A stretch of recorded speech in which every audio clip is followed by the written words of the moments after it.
ప్రజాస్వామ్యం పరిరక్షింపబడాలంటే, రాజ్యాంగ విలువలు కొనసాగాలంటే ప్రశాంతంగా, న్యాయబద్ధంగా ఓటింగ్ జరగాలి.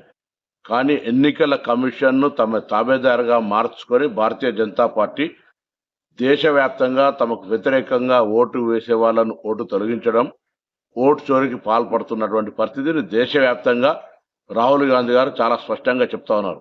అందుకే దేశవ్యాప్తంగా ఓటు చోరీకి వ్యతిరేకంగా చేపట్టిన సంతకాలతోటి ఈరోజు ఢిల్లీలో ర్యాలీ జరుగుతూ ఉంది. ర్యాలీకి అందరం వెళ్తా ఉన్నాం. ఇప్పటికైనా ప్రభుత్వం ప్రజాస్వామ్యాన్ని కాపాడడానికి ప్రయత్నం చేయాలి.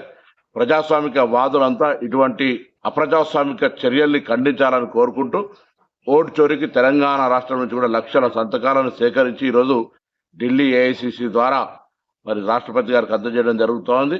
ఇది అప్రజాస్వామిక చర్యగా రాజ్యాంగాన్ని కాపాడడానికి, ప్రజాస్వామ్యాన్ని కాపాడడానికి కాంగ్రెస్ పార్టీ ఎన్ని వేళలా కంకణం కట్టుకొని ఉంటుందనే మాట ఈ సందర్భంగా తెలియజేస్తా ఉన్నాం.